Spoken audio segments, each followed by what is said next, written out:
안녕하세요. 오늘도 서연살롱을 찾아주셔서 감사합니다. 30대 후반 여성이에요. 세상에는 다양한 형태의 가정이 존재하잖아요. 평범한 가정도 있고 그렇지 않은 가정도 있죠. 제 경우는 그리 평범하지 않은 가정에서 자랐어요. 태어날 때부터 저에겐 아빠가 없었거든요. 엄마와 결혼을 약속했던 아빠는 엄마가 저를 임신했다는 얘기를 듣곤 잠적해버렸어요. 그리고 얼마 뒤 한 아주머니가 엄마를 찾아와 그러더래요. 아빠는 얼마 전 다른 사람과 결혼했으니 잊고 살라고요. 그러면서 드라마의 한 장면처럼 돈봉투를 내밀더래요. 사모님께서 전하라고 하셨어요. 도의적인 책임을 느끼긴 하지만 아이는 원치 않으신다고요. 그리고 이건 위자료라고 생각하래요. 그쪽도 아빠 없는 아이를 키우고 싶진 않을 테니 더 늦기 전에 아이는 지우라고 하셨어요. 괜히 아이를 낳는 무책임한 행동은 하지 않는 걸로 아시겠다고요. 엄마는 돈봉투를 던져주곤 아이를 지우라고 하자 피가 끓는 것 같았대요. 그래서 두 주먹 꽉 쥐고 소리쳤어요. 무책임한 행동이라고요? 그건 내가 들어야 될 말이 아니네요. 그 말은 자기 아이를 책임질 줄 모르는 덜 떨어진 자기 아들한테나 하라고 하세요. 자식 교육도 제대로 못한 주제에 누구한테 훈계해요? 그리고 적어도 이런 말까지 남의 일 빌려하는 사람이라면 얼마나 형편없는 인간인지 안 봐도 알겠네요. 위자료요? 웃기지 말라 그래요. 그쪽한테 위자료 받을 것 같았으면 이 정도로 만족 못하죠. 이건 내 아기 똥기저귀 값으로 쓸게요. 똥 잔뜩 묻혀서 쓰레기통에 버리게요. 더러운 돈이니 똥 묻혀 버리는 게 낫지 않겠어요? 그리고 나중에라도 애 얼굴 보겠다는 생각은 하지 말라고 전하세요. 그딴 인간들한테는 머리카락 하나도 보여주기 싫으니까 짐승만도 못한 것 같으니라고. 그렇게 엄마는 남편도 없이 혼자 저를 낳아 기르셨어요. 서울에서 회사 생활 잘하고 있는 줄 알았던 딸이 하루아침에 미혼모가 되자 저희 외가에서는 난리가 났었죠. 삼촌들은 애 아빠가 누구냐며 모가지를 비틀어버리겠다고 소리쳤고, 할아버지는 딸 인생 망친 그놈의 집구석에 불을 싸질러버리겠다고 당장이라도 달려갈 기세였어요. 하지만 엄마는 입을 꾹 다문 채 10달을 버텨 저를 낳았어요. 엄마가 가족들에게조차 제 아빠에 대한 얘기를 안 한 데에는 그럴 만한 이유가 있었어요. 대충 상황만 들어도 아시겠지만 외갓집 식구들이 좀 과격하거든요. 왜 벌교에 가서는 돈자랑 주먹자랑 하지 말라고 하잖아요. 제 외가가 벌교랍니다. 외할아버지부터 외삼촌들까지 다들 한 주먹 하는 분들이세요. 혹여 제 아빠의 존재를 알았다간 정말 칼부림 나고도 남을 상황이었죠. 엄마 덕분에 아빠는 목숨 부지하고 사는 거나 마찬가지예요. 아무튼 여자 혼자 몸으로 일하며 저를 키울 상황이 안 됐던 엄마는 친정에 내려가서 제 육아를 하셨어요. 외할머니는 엄마 어릴 때 돌아가셔서 엄마는 외할아버지와 외삼촌들 손에 자랐거든요. 저 역시 대를 이어 외할아버지와 외삼촌 손에 자라게 된 거죠. 큰외삼촌은 결혼을 하셔서 따로 살고 계셔서 저는 외할아버지와 작은 외삼촌이랑 같이 살았어요. 엄마가 저 젖될 무렵부터 다시 직장에 나가게 돼서 외할아버지가 저를 도맡아 키워주셨어요. 한때 고깃배 선장으로 바다를 호령하며 사셨던 외할아버지는 어린 손녀딸 울음에 전전긍긍하는 손녀딸 바보셨어요. 원래 운동을 하다가 부상으로 체대 진학이 무산돼 그 후로 냉동창고에서 일하는 작은 외삼촌도 저라면 꾸벅할 정도로 예뻐해 주셨어요. 제 어릴 때 사진을 보면 조폭 같은 새 남자가 제 뒤에 병품처럼 서 있는 모습을 볼 수 있는데 제겐 이 세 분이 세상 다정하고 그렇게 든든할 수가 없었어요. 동네 사람 누구도 저에 대해 함부로 말할 수 없었던 것도 다 이 세 분들 덕분이었죠. 외가 식구들과 함께 벌교에서 살다가 제가 중학교에 들어가던 무렵 엄마가 서울지사로 발령나면서 저희 모녀는 서울로 이사를 해야 했어요. 할아버지는 제가 걱정된다고 서울까지 따라오시겠다고 했지만 엄마가 극구 말리는 바람에 그러지 못했죠. 아빠가 벌교 떠나 서울에서 어떻게 산다고 그래? 여기서나 큰 소리치고 살지. 서울 가면 방구석 노인네밖에 더 되겠어? 윤주 데리고 자주 내려올 테니까 너무 서운해하지 말아요. 아빠가 이러면 내가 더 힘들어. 엄마 역시 가족을 떠나 서울로 가는 게 불안했던 모양이에요. 하지만 서울살이가 어떤지 잘 알기에 저희 편하자고 외할아버지를 모시고 갈 수는 없었던 거죠. 주변에 친구도 없고 도움받을 사람도 없는 곳에서 회사 일로 바쁜 딸과 학교에서 늦게 돌아오는 소녀딸만 바라보고 사시게 할 수 없으니까요. 그렇게 눈물의 이별을 하고 저랑 엄마는 서울로 올라왔어요. 사춘기 소녀였던 제 눈에 비친 서울은 정말 화려하고 시끄럽고 바쁘더군요. 그래서 정신이 없었어요. 게다가 뭐든 다 돈이라서 놀랐고요. 벌교에선 꼬막도 조개도 생선도 다 주변에서 가져다 줘서 돈 주고 사 먹는 거란 인식 자체가 없었는데 서울은 바지락 몇 알에 2, 3천 원이나 하니 기절 초풍할 노릇이었죠. 확실히 벌교에서는 보지도 못했던 온갖 것들이 넘쳐났지만 돈이 없으면 물 한 모금도 먹을 수 없는 게 바로 서울이었어요. 화려하고 예쁘지만 인정말이 없는 사람처럼 말이에요. 난생 처음 그런 서울에서 살게 된 저는 반년 넘게 서울살이에 적응을 하지 못했어요. 하지만 학교 친구들과 친해지면서 서서히 서울 아이처럼 동화되어 갔죠.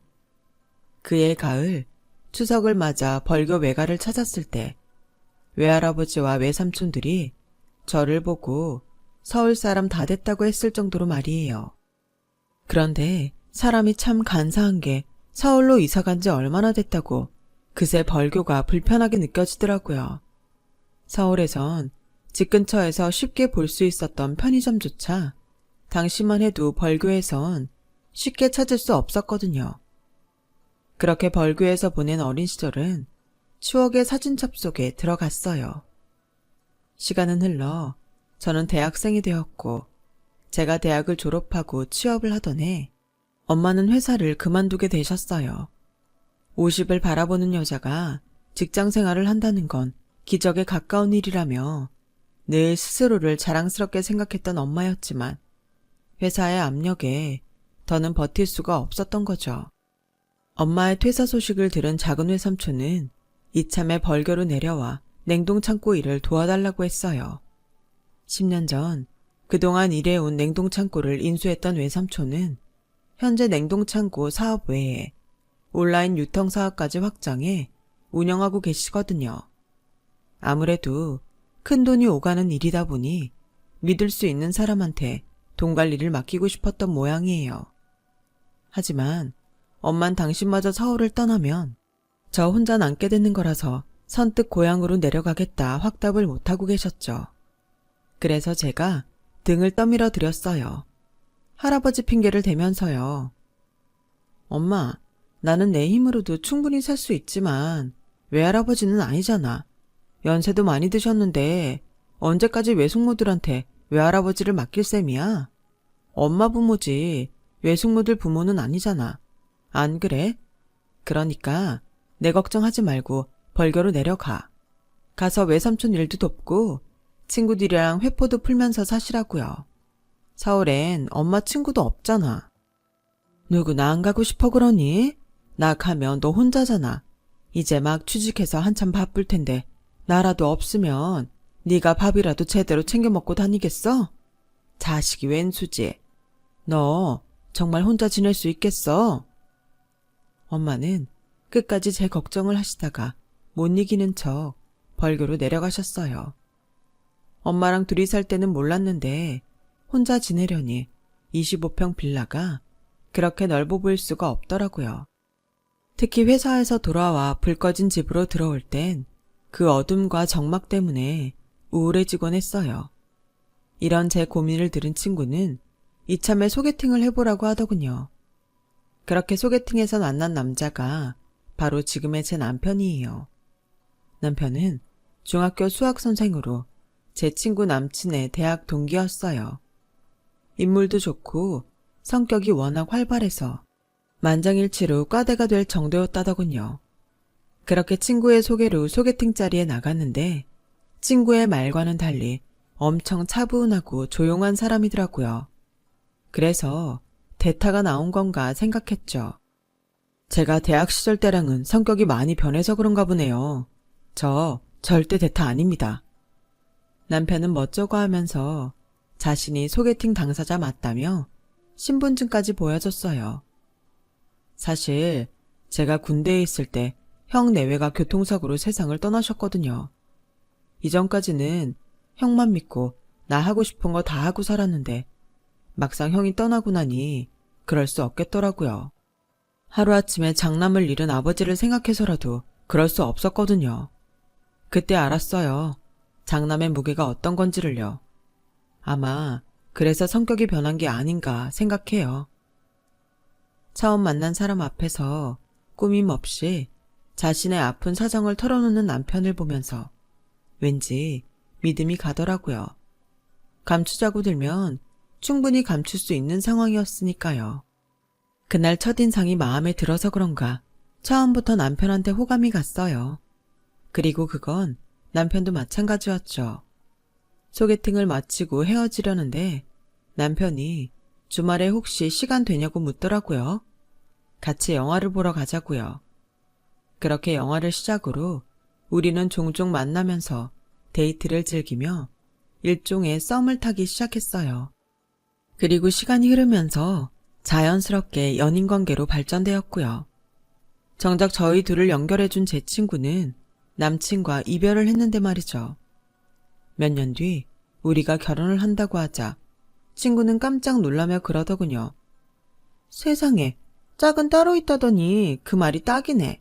솔직히 난 너희 커플이 이렇게 오래 갈 줄은 상상도 못했어.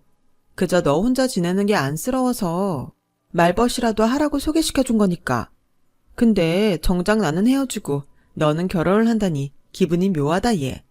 근데 너 정말 이 결혼할 생각이야? 전 남친한테 들은 게 있어서 그래. 제 결혼 소식에 왠지 떨떠름한 표정을 짓던 친구는 이상한 얘기를 했어요. 내 남친이 군대 다녀오고부터 사람이 좀 이상해졌었대. 전에는 과 동기를 몰고 다니면서 놀던 사람이 복학해서는 완전 180도 달라져선 도서관에서 살더라나? 한 번은 내 전 남친이 집에 전화를 했었는데 이제 말 시작한 것 같은 애가 옆에서 아빠 아빠 그러더래. 뭐 본인은 TV 소리였다고 했다는데 아무렴 TV 소리를 구분 못하겠니?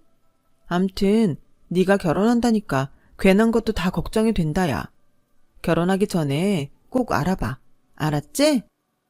친구는 괜히 자기가 잘못 소개시켜 준 것 같았는지 제 남편한테 혹여 숨겨둔 애는 없나 잘 알아보라고 신신당부를 했어요. 모르면 모를까 친구한테 그런 말을 들으니 괜히 의심이 가더라고요. 의심은 꼬리에 꼬리를 물어 결국 남편의 사소한 행동 하나까지 다 의심스럽기 시작했어요. 연애를 하는 동안 한 번도 저를 집에 초대한 적 없고 어린이날이나 방학 때는 어김없이 집에 일이 있다는 핑계를 대고 저를 만나주지 않았는데 그게 특히 마음에 걸리더라고요. 쇼핑몰에서 데이트를 하다가도 장난감 가게 앞에서 한참을 생각에 잠겼던 것도 그렇고요. 결혼을 안 하면 모를까 더는 이런 상태로 의심할 수 없다 싶어 작정하고 하루 날 잡아 남편한테 물어봤어요. 혹시 자기한테 숨겨둔 아이 있어? 그랬더니 남편은 당황한 표정으로 잠시 뜸을 들였어요. 그리고는 같이 갈 데가 있다며 저를 끌고 어디론가로 가더라고요. 도착한 곳은 어느 가정집이었어요. 남편이 벨을 누르자 초등학교 저학년쯤으로 보이는 사내 아이가 달려나와 문을 열어주더군요. 친구가 말했던 그 아이인가 싶었죠. 집 안으로 들어가자 안방에서 연세가 있는 아저씨가 나오셨어요. 그분은 저를 보다 화들짝 놀라시며 아이를 등 뒤로 숨기시더군요. 안 그러셔도 돼요, 아버지. 제가 말씀드렸던 윤주예요. 윤주야, 인사드려. 우리 아버지셔. 그 말에 저도 아버님도 서로 놀라긴 마찬가지였어요. 특히 제가 더 그랬죠. 그날 제 복장도 그렇고 갑자기 끌려오느라 빈손으로 왔으니까요. 그래서 어쩔 줄 몰라 하고 있는데 남편이 꼬마 아이를 불러서는 제게 인사를 시켰어요. 한솔아, 이리 와서 형수님한테 인사드려. 형이랑 결혼할 뿐이야. 에? 형이라고? 남편의 말에 놀라 자빠질 뻔했지만 아들이 아니라는 사실에 내심 안심이 되기는 했어요. 아버님은 제가 찾아올 줄 알았다면 과일이라도 사다 놓는 건데 그랬다며 미안해 하시더라고요. 남자만 사는 집이라 집에 통 뭐를 사다 놓지 않아서 대접할 게 없네요. 한솔아, 슈퍼에 가서 주스 좀 사와라. 너 먹을 과자도 좀 사오고. 아버님은 늦둥이 아들을 내보내시곤 제 손을 덥석 잡으셨어요. 잘 왔어요. 이 녀석이 통 결혼할 생각을 안 해서 내내 걱정했는데 이렇게 예쁜 짝이 있었다니 내가 이제야 안심이 되네요. 그나저나 어린 시동생 때문에 많이 놀랐죠? 초면에 부끄럽네요. 아버님은 어린 시동생은 당신이 알아서 키울 테니 혹여라도 걱정은 하지 말라고 하셨어요. 아직은 내가 돈벌이도 괜찮고 건강도 문제 없으니 막내 녀석 대학 들어갈 때까지는 거뜬합니다. 며느리한테 막내 아들까지 떠맡길 생각 없으니 걱정 안 해도 돼요. 제가 어린 시동생 때문에 결혼을 주저할까봐 아버님은 최선을 다해 당신이 건재함을 어필하셨어요. 그 모습이 왠지 짠하게 느껴졌지만 그 마음이 이해가 가더군요. 남편이 진작 집안 사정에 대해 말 안 해준 건 섭섭했지만 저 역시 제 출생의 비밀을 남편한테 말 안 하고 지내왔으니 뭐라고 할 건 아니었어요. 살다 보면 가까운 사람한테 더더욱 말하기 힘든 부분이 있는 거니까요. 얼떨결에 시댁에 인사를 드리게 된 저는 돌아오는 주말에 남편과 벌교에 내려가 인사를 드리기로 했어요. 어차피 한 번은 해야 할 일이니 후딱 해치우자는 마음이었죠. 하지만 벌교에 가기로 약속한 뒤부터 걱정이 되기 시작하더라고요. 혹여 외삼촌이나 외할아버지께서 저희 아빠 얘기를 꺼내지 않을까 걱정이 됐거든요. 남편한테는 그냥 저 태어나기 전에 아빠가 돌아가셔서 엄마 호적에 올라있다고 말해왔었거든요. 얼굴도 본 적 없고 앞으로도 만날 일 없는 생물학적 아빠에 대해 구구절절 설명하고 싶지 않아서요. 하지만 엄연히 이것도 거짓말이라서 남편이 나중에 알게 되면 오히려 상황만 곤란할 것 같았어요. 그래서 엄마한테 전화해 어떻게 할까 상의를 했더니 대뜸 말 못할 게 뭐 있어. 이제 와서 그 사실 안다고 헤어지자고 할 사람이면 이쯤에서 끝내면 되고 다 알고도 보다듬어 주는 사람이라면 평생 믿고 살면 되는 거지. 내가 널 간통해서 낳은 것도 아니고 우리가 떳떳하지 못한 짓 한 것도 아닌데 뭐가 걱정이니? 엄마는 벌교로 내려오기 전에 남편한테 사실대로 말하라고 하셨어요. 그래서 다음날 퇴근 후에 남편을 만나 제 출생의 비밀에 대해 전부 털어놓았죠. 그랬더니 남편이 저를 지그시 바라보더니 고생 많았겠다고 하더라고요. 그 말을 듣는데 순간 울컥 하더라고요. 저는 살면서 제가 불쌍하다는 생각을 단 한 번도 해본 적이 없었는데 남편의 위로를 들으니 어쩌면 그간 나는 스스로에게조차 본심을 숨긴 채 감정을 억누르고 살았던 게 아닌가 하는 생각이 들었어요. 그래서 코끝이 살짝 시큰하더라고요. 다행히 남편은 그 일에 대해 더는 문제 삼지 않았어요. 오히려 제가 걱정했던 것처럼 남편이 놀라지 않아서 이상할 정도였죠. 그렇게 상황이 정리되고 그 주 주말 남편과 저는 1박 2일 일정으로 벌교로 향했어요. 초면에 저희 외가에서 자고 오는 게 남편한테는 불편하겠지만 서울에서부터 운전하고 가서 그날 돌아오는 건 무리일 것 같았거든요. 다행히 남편도 흔쾌히 자고 오자고 해서 일정을 그렇게 잡았어요. 외가에 도착하자 외할아버지와 외삼촌 두 분, 그리고 사촌 동생들까지 덩치 큰 남자 5이 저희를 맞았어요. 슬쩍 보니 남편이 흠칫 놀라는 것 같더라고요. 누가 봐도 조폭 가족 같은 분위기였거든요. 거기다 제 남편감이라고 하니까 온 집안 남자들이 제 남편을 곱지 않은 시선으로 바라보는 거예요. 조카를 뺏으러 온 도둑놈 보듯 말이죠. 그런 시선을 받으며 남편은 밥을 먹고 차를 마시고 심지어 외삼촌들과 밤새도록 술까지 마셔야 했어요. 안 그래도 술이 약한 사람인데 어려운 처가 어른들 앞이라 거절도 못하고 주는 대로 다 받아 마셔서는 완전 인사불성이 됐더라고요. 다행히 주사가 없어서 꾸벅꾸벅 졸다가 제 사촌 동생 등에 엎혀왔어요.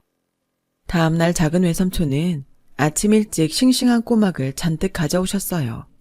조카 사위한테 벌교 맛을 제대로 보여줘야 한다면서요. 결국 지난밤 잔뜩 취했던 남편은 꼬막으로 해장을 해야만 했죠. 큰외삼촌은 지난밤 제 남편과 얘기를 나눠보니 사람이 꽤 괜찮더라시며 마음에 들어 하셨어요. 그러면서도 결혼해서 제 속을 썩이면 가만 안 두겠다고 엄포도 놓으셨죠. 시끌벅적한 인사를 마치고 서울로 향하는 차 안에서 남편이 그러더라고요. 저렇게 좋은 가족이 곁에 있어서 제가 외롭지 않았을 것 같다고요. 그 말을 들으니 고개가 끄덕여졌어요. 비록 제게 아빠는 없었지만 아빠보다 더 든든한 외할아버지와 외삼촌 2분이 있어서 아빠를 그리워할 필요가 없었으니까요. 이제 상견례 날을 잡고 본격적으로 결혼 준비를 하면 되겠다 싶었죠. 그런데 얼마 뒤 생각지도 않은 병고가 생기고 말았어요. 시아버님이 폐암 말기 판정을 받으신 거예요. 한동안 어깨랑 등의 통증이 심해서 파스를 자주 붙이고 사셨는데 얼마 전부터 숨 쉬는 것도 힘들고 체중이 자꾸 줄어서 병원에 가셨던 모양이에요.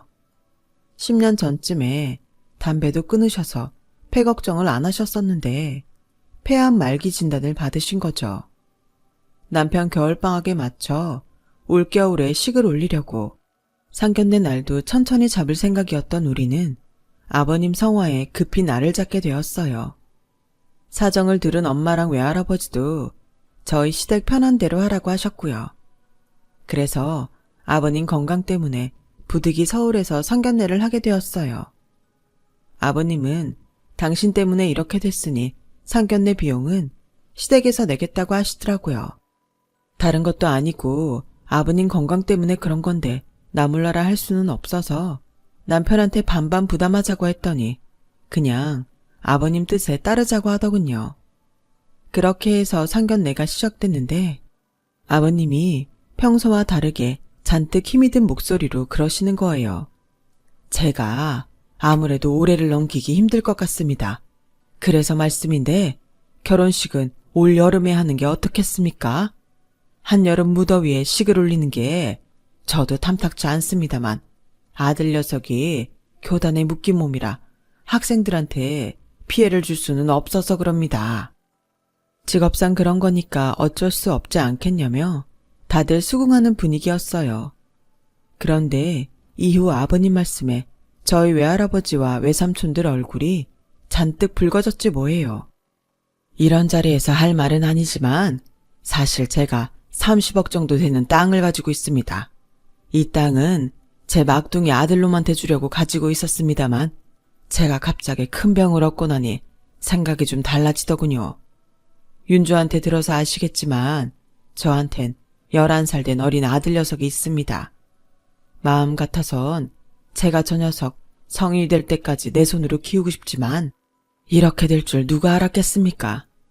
해서 말씀입니다만 만약 윤주가 막둥이를 아들로 호적에 넣어준다면 제가 그 땅을 윤주한테 주겠습니다. 순간 루마는 정적이 감돌았어요. 그리곤 잠시 뒤 외할아버지께서 숟가락을 집어 던지셨어요.